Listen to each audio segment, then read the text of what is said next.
ভারতকে অস্থিতিশীল করতে চায় মার্কিন যুক্তরাষ্ট্র, এমনটাই অভিযোগ করেছেন নরেন্দ্র মোদীর দল বিজেপি। আর বিজেপির এমন অভিযোগে অনেকটাই দুর্ভাগ্যজনক বলেছেন যুক্তরাষ্ট্রের পররাষ্ট্র মন্ত্রণালয়। আমরা কি তাহলে ধরে নিতে পারি যে ভারতের সঙ্গে যুক্তরাষ্ট্রের সম্পর্ক দিনে দিনে খারাপ হতে যাচ্ছে? অনেকেই ধারণা করেছিল নরেন্দ্র মোদী সবচেয়ে কাছের মানুষ, কাছের বন্ধু, যুক্তরাষ্ট্রের দ্বিতীয়বারের মতন ক্ষমতায় আসা প্রেসিডেন্ট ডোনাল্ড ট্রাম্প। কিন্তু ডোনাল্ড ট্রাম্প ক্ষমতায় আসার পরেই এবার নরেন্দ্র মোদীর দল যুক্তরাষ্ট্রকে, ভারতকে অস্থিতিশীল করার অভিযোগ এনেছে। আর এ নিয়ে অনেক গুরুত্বপূর্ণ তথ্য প্রদান করেছেন দৈনিক নয়া দিগন্ত পত্রিকা। আর এই সংবাদটি তারা প্রকাশিত করেছে 8 ডিসেম্বর 2024-এ।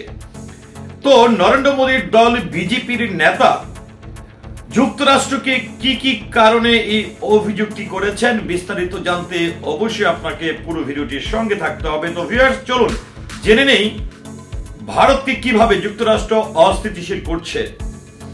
ভারতকে মার্কিন পররাষ্ট্র দপ্তর অস্থিতিশীল করতে চায় বলে ভারতের ক্ষমতাসীন দল বিজেপি যে অভিযোগ করেছেন সেটাকে দুর্ভাগ্যজনক হিসাবে অভিহিত করেছেন যুক্তরাষ্ট্র। উল্লেখ্য, একদিন আগে শীর্ষ সোশ্যাল মিডিয়া পোস্টে ভারতের ক্ষমতাসীন দল বিজেপির তরফ থেকে অভিযোগ করা হয়েছিল যে মার্কিন পররাষ্ট্র দপ্তর ভারতকে অস্থিতিশীল করতে চায়। এহেন গুরুতর অভিযোগে পরিপ্রেক্ষিতে এবার জবাব এলো ভারতের অবস্থিত মার্কিন দূতাবাসের তরফ থেকে।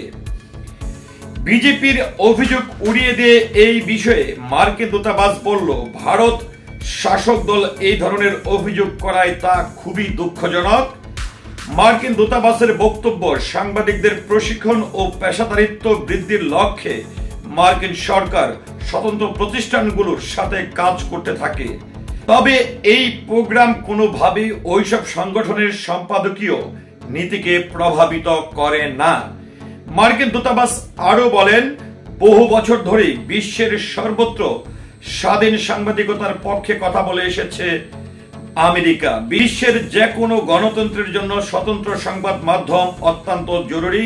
এর মাধ্যমেই ক্ষমতায় থাকা ব্যক্তিদের জবাবদিহিতা চাওয়া হয়, মানুষকে শিক্ষিত করে তোলে এবং তর্ক ও বিচারের তা সাহায্য করে। উল্লেখ্য, শুক্রবার বিজেপির তরফ থেকে নজরবিহীনভাবে আক্রমণ শানানো হয় মার্কিন পররাষ্ট্র দপ্তরকে। অভিযোগ করা হয় আমেরিকার পররাষ্ট্র দপ্তরকে আমেরিকার পররাষ্ট্র দপ্তর ভারতকে অস্থিতিশীল করার চেষ্টা করছে। এই নিয়ে সোশ্যাল মিডিয়ার প্ল্যাটফর্ম এক্সে একের পর এক পোস্ট করেছে বিজেপি, সূত্র হিন্দুস্তান টাইমস।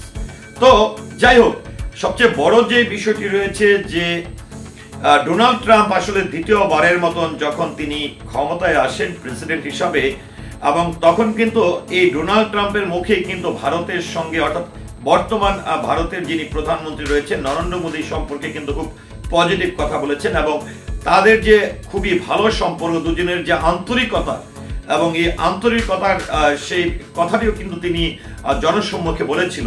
তো এই প্রেক্ষাপটে এসে এবার কংগ্রেসের নেতৃবৃন্দরা যেটি যুক্তরাষ্ট্র পররাষ্ট্র মন্ত্রণালয়কে যেভাবে ঘায়েল করে বাংলাদেশকে অস্থিতিশীল করার যে অভিযোগটি করছে, এটি নিয়ে আসলে মূলত আপনাদের মতামত কি, আশা করছি কমেন্টের মাধ্যমে জানাবেন।